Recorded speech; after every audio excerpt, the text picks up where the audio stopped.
Keluaran bab 28.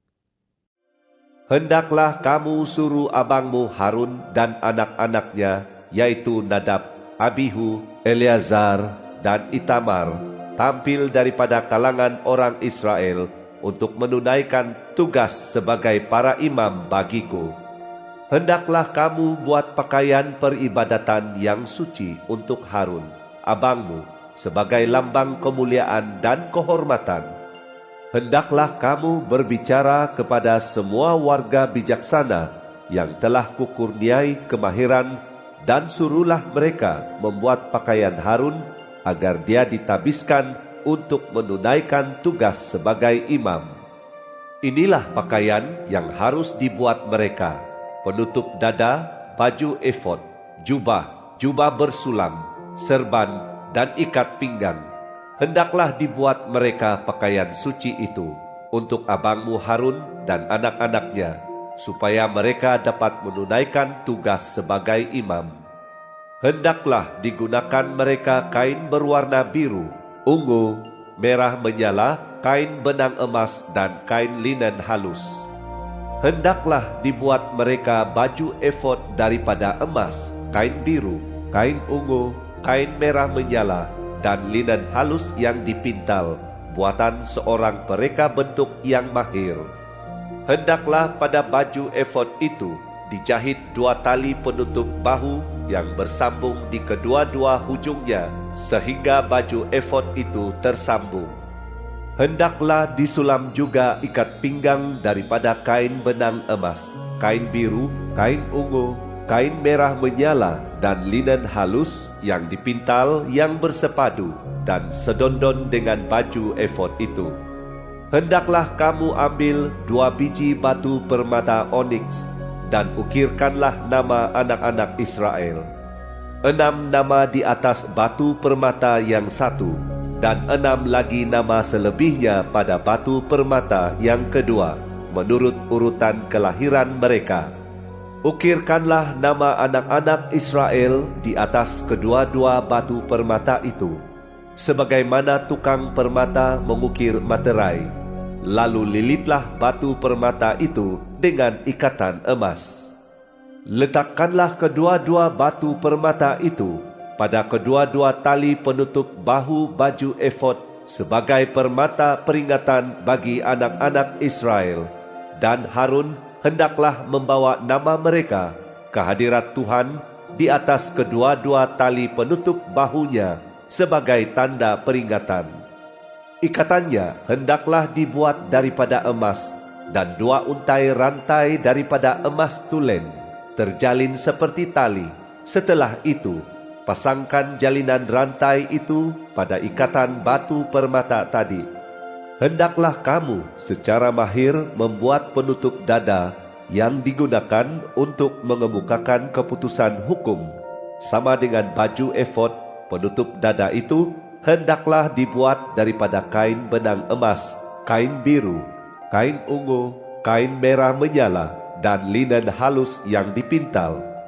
Hendaklah bentuknya 4 persegi, berlapis 2, sepanjang sejengkal dan selebar sejengkal. Di penutup dada itu hendaklah dipasangkan 4 baris batu permata tatahan. Pertama, sebaris batu permata berupa akik merah, manikam kuning, dan zamrud.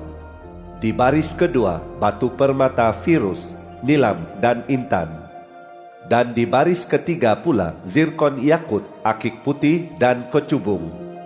Manakala di baris keempat ialah topas, oniks, dan yaspis. Kesemuanya hendaklah diikatkan bertatah emas. Hendaklah batu permata itu sejumlah 12 biji, sejajar dengan nama-nama anak Israel. Hendaklah masing-masing diukir seperti materai dengan nama setiap satu daripada 12 suku itu. Untuk penutup dada itu, hendaklah dibuat beberapa urat rantai berjalin kemili daripada emas tulen. Buatlah juga 2 urat gelang emas, dan pasanglah kedua-dua urat gelang itu pada kedua-dua hujung penutup dada. Kemudian pasanglah kedua-dua jalinan rantai emas itu di kedua-dua urat gelang di hujung penutup dada itu. Pasanglah hujung-hujung lain daripada kedua-dua jalinan itu pada 2 ikatan batu permata yang terpasang di tali-tali penutup bahu baju efod di bahagian depannya. Hendaklah dibuat 2 urat gegelang emas dan pasanglah pada kedua-dua hujung penutup dada itu di lapisan sebelah dalam yang berhadapan langsung dengan baju efod. Buatlah juga 2 gegelang emas lagi dan pasanglah pada kedua-dua tali penutup bahu baju efod di bahagian bawah sebelah depan, dekat sambungannya, di atas ikat pinggang baju efod yang tertenun dengan kepakaran. Maka gegelang penutup dada hendaklah diikatkan pada gegelang baju efod dengan benang biru, agar penutup dada itu tetap berada di atas ikat pinggang baju efod yang tertenun dengan kepakaran itu, agar ia tidak terungkai daripada baju efod itu. Maka Harun yang masuk ke dalam tempat suci itu akan membawa nama anak-anak Israel tepat di depan jantungnya, yaitu pada penutup dada yang digunakan untuk mengemukakan keputusan hukum, hingga menjadi peringatan yang tetap di hadapan Tuhan. Hendaklah kamu letakkan Urim dan Tumim di dalam penutup dada yang digunakan untuk mengemukakan keputusan hukum. Kedua-duanya hendaklah berada tepat di depan jantung Harun ketika dia masuk menghadap Tuhan. Dengan demikian, di hadapan Tuhan, Harun akan sentiasa membawa keputusan-keputusan hukum bagi Bani Israel. Hendaklah dibuat keseluruhan jubah baju efod daripada kain biru, dengan lubang untuk kepala betul-betul di tengah-tengahnya. Di sekeliling tepi lubang itu, hendaklah diikat dengan sulaman, sebagaimana dengan lubang pada baju zirah, supaya tidak koyak. Di birai kaki jubah itu, hendaklah dibuat hiasan seperti buah delima, daripada kain biru, kain ungu, dan kain merah menyala, dengan kerincing emas yang berselang-seli di antaranya, yaitu 1 kerincing emas lalu sebiji buah delima, kemudian 1 kerincing emas lagi diikuti sebiji buah delima. Demikianlah seterusnya di sekeliling birai kaki jubah itu. Jubah itu hendaklah dipakai oleh Harun ketika dia menyelenggarakan peribadatan. Maka bunyinya hendaklah terdengar ketika dia masuk ke dalam tempat suci di hadapan Tuhan, dan ketika dia keluar, supaya terbukti yang dia tidak mati. Hendaklah dibuat perhiasan kepala daripada emas tulen, dan ukirkanlah tulisan, "Dikuduskan bagi Tuhan" padanya, seperti ukiran materai. Pasanglah perhiasan itu di sebelah depan serban dengan benang biru. Perhiasan itu hendaklah ada pada dahi Harun, dan Harun hendaklah menanggung akibat kesalahan terhadap barang-barang kudus yang disucikan oleh orang Israel sebagai persembahan suci mereka. Perhiasan itu hendaklah sentiasa ada pada dahinya, supaya mereka diterima di hadapan Tuhan. Hendaklah ditenun tunik daripada kain linen halus, lalu buatlah serban daripada kain linen halus, juga beserta ikat pinggang berhiaskan sulaman. Hendaklah dibuatkan juga beberapa tunik serta ikat pinggang untuk anak-anak Harun. Selain itu, buatlah ikat kepala untuk mereka sebagai tanda kemuliaan dan kehormatan. Semua itu hendaklah kamu pakaikan pada abangmu Harun dan anak-anaknya. Kemudian kamu hendaklah mengurapi mereka, melantikkan serta mentabiskan mereka, supaya mereka dapat menunaikan tugas sebagai imam untukku. Hendaklah dibuatkan untuk mereka seluar daripada kain linen untuk menutupi aurat mereka. Seluar itu hendaklah dari pinggang sampai ke paha.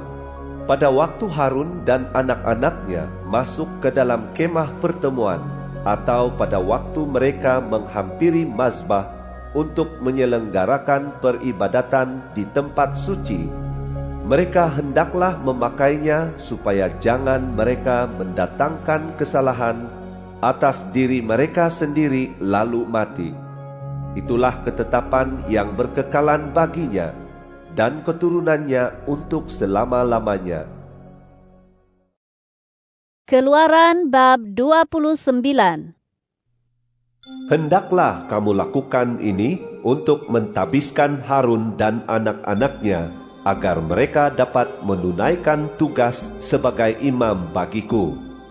Ambillah seekor lembu jantan muda dan 2 ekor domba jantan yang langsung tidak bercacat celah. Sediakanlah roti yang tidak beragi, kuih tidak beragi yang dicampurkan dengan minyak, dan roti nipis tidak beragi yang dilepa minyak. Hendaklah kamu buat kesemuanya daripada tepung gandum halus. Hendaklah kamu letakkan semuanya di dalam sebuah bakul, lalu persembahkanlah bersama dengan lembu jantan dan kedua-2 ekor domba jantan itu. Hendaklah kamu bawa Harun dan anak-anaknya dekat dengan kemah pertemuan, lalu sucikanlah mereka dengan air.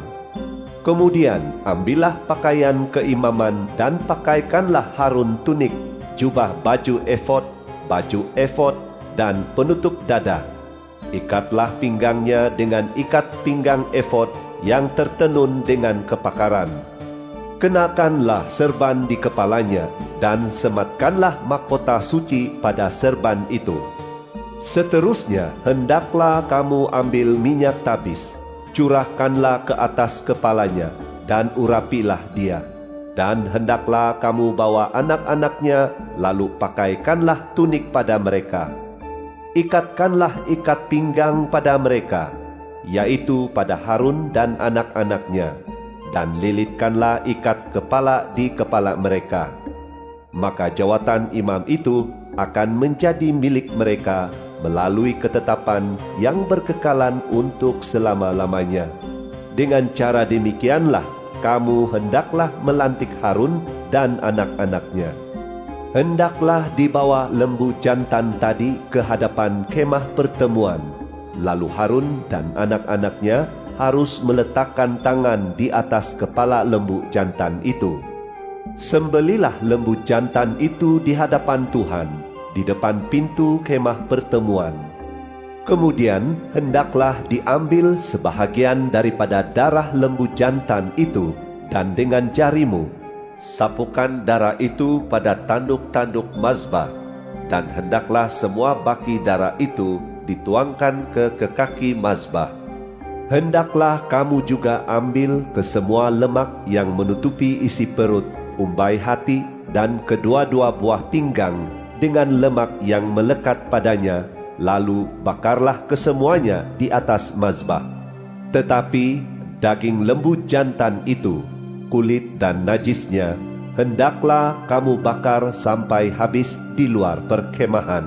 Itulah korban penghapus dosa. Hendaklah kamu ambil pula seekor domba jantan, lalu Harun dan anak-anaknya hendaklah meletakkan tangan di atas kepala domba jantan itu. Hendaklah kamu sembelih domba jantan itu, ambil dan percikkan darahnya ke sekeliling mazbah. Hendaklah kamu potong domba jantan itu menjadi beberapa potongan, lalu basuhlah isi perutnya dan kakinya, dan letakkan bersama dengan kepala dan potongan-potongan lainnya. Hendaklah kamu bakar seluruh domba jantan itu di atas mazbah. Itulah korban bakaran yang dipersembahkan kepada Tuhan, yakni korban yang dibakar, yang harum di hadapan Tuhan. Hendaklah diambil domba jantan yang seekor lagi, dan hendaklah Harun dan anak-anaknya meletakkan tangan mereka di atas kepala domba jantan itu. Sembelilah domba jantan itu, ambillah sedikit darahnya, Lalu sapukanlah pada cuping telinga kanan Harun serta anak-anaknya, juga pada ibu jari tangan kanan dan ibu jari kaki kanan mereka. Percikkanlah darah yang selebihnya ke sekeliling mazbah. Hendaklah diambil sedikit darah yang ada di atas mazbah dan sedikit daripada minyak tabis tadi. Lalu percikkanlah pada Harun dan pakaiannya, juga pada anak-anaknya dan pakaian anak-anaknya. Maka disucikanlah pakaian Harun dan begitu juga pakaian anak-anaknya. Hendaklah diambil daripada domba jantan itu lemaknya, ekornya yang gemuk, lemak yang menutupi isi perutnya, umbai hatinya, kedua-dua buah pinggangnya dengan lemak yang melekat padanya, dan paha kanannya, kerana domba itu ialah domba jantan korban pentakdisan. Hendaklah diambil daripada bakul berisi roti tidak beragi di hadapan Tuhan itu, sepotong roti, sepotong kuih daripada roti yang dicampurkan minyak, dan sepotong roti nipis. Letakkanlah semua itu di atas telapak tangan Harun dan telapak tangan anak-anaknya, lalu unjukkanlah sebagai persembahan unjukan di hadapan Tuhan. Kemudian ambillah kesemuanya daripada tangan mereka dan bakarlah di atas mazbah, betul-betul di atas korban bakaran, sebagai korban yang dibakar, yang harum di hadapan Tuhan. Hendaklah pula diambil daging dada daripada domba jantan korban pentabisan Harun, dan unjukkanlah di hadapan Tuhan sebagai persembahan unjukan. Itulah bahagian untukmu. Hendaklah engkau menyucikan dada persembahan unjukan dan paha persembahan khusus yang dipersembahkan daripada domba jantan yang diperuntukkan bagi pentabisan Harun dan anak-anaknya. Semua itu menjadi peruntukan tetap untuk seterusnya bagi Harun dan anak-anaknya daripada orang Israel. Kerana itu ialah persembahan khusus, dan hendaklah menjadi persembahan khusus daripada orang Israel yang diambil daripada korban kedamaian mereka. Itulah persembahan unjukan bagi Tuhan. Pakaian keimaman kudus Harun itu hendaklah diturunkan kepada anak-anaknya kelak. Mereka harus memakainya ketika mereka diurapi dan ditabiskan. Anaknya yang menggantikannya sebagai imam hendaklah memakainya selama 7 hari ketika dia masuk ke dalam kemah pertemuan untuk menyelenggarakan peribadatan di tempat suci. Hendaklah diambillah domba jantan korban pentakdisan itu, lalu rebuslah dagingnya di sebuah tempat yang suci. Hendaklah Harun dan anak-anaknya memakan daging domba jantan itu serta roti yang ada di dalam bakul itu di depan pintu kemah pertemuan. Hendaklah mereka makan apa yang telah digunakan dalam upacara pendamaian bagi pentabisan dan penyucian mereka. Orang awam tidak boleh memakannya, kerana kesemuanya itu suci. Jika pada pagi hari ada lagi sisa daripada daging korban pentakdisan atau daripada roti itu, bakarlah habis sisa itu dan jangan memakannya, kerana kesemuanya itu suci. Maka hendaklah dilakukan demikian itu terhadap Harun dan anak-anaknya, yaitu menurut segala yang kuperintahkan kepadamu. Hendaklah selama 7 hari kamu mentahbiskan mereka. Hendaklah setiap hari disediakan seekor lembu jantan sebagai korban penghapus dosa, di samping pelbagai persembahan pendamaian lainnya. Hendaklah disucikan mazbah apabila pendamaian dilakukan. Urapilah juga mazbah itu dengan minyak demi menyucikannya. Hendaklah diadakan pendamaian serta penyucian untuk mazbah itu selama 7 hari, dan mazbah itu akan menjadi teramat suci. Apa-apapun yang menyentuh mazbah itu akan menjadi suci pula. Maka hendaklah kamu persembahkan ini di atas mazbah itu. 2 ekor anak domba berumur setahun. Sediakanlah seekor anak domba pada pagi hari, dan seekor lagi anak domba pada petang harinya. Bersama-sama seekor anak domba itu, hendaklah disediakan 1/10 eva tepung terbaik, yang dicampurkan dengan 1/4 hin minyak tumbuk, dan 1/4 hin air anggur sebagai persembahan minuman. Bersama dengan seekor lagi anak domba yang disediakan pada waktu senja, hendaklah disediakan persembahan bahan makanan dan persembahan minuman seperti pada pagi hari sebagai korban bakaran yang harum di hadapan Tuhan. Hendaklah persembahan sedemikian menjadi korban bakaran yang tetap dipersembahkan secara turun-temurun di depan pintu kemah pertemuan di hadapan Tuhan. Disitulah aku akan bertemu dengan kamu, lalu berfirman kepadamu. Di sana jugalah aku akan menemui orang Israel, dan kemah itu akan disucikan oleh kemuliaanku. Aku akan menyucikan kemah pertemuan dan mazbah itu. Harun dan anak-anaknya pun akan kusucikan supaya mereka dapat menunaikan tugas keimaman untukku. Aku akan bersemayam di tengah-tengah orang Israel, dan aku akan menjadi Allah mereka. Maka mereka akan tahu bahwa akulah Tuhan Allah mereka, yang telah membawa mereka keluar dari tanah Mesir, supaya aku bersemayam di tengah-tengah mereka. Akulah Tuhan Allah mereka.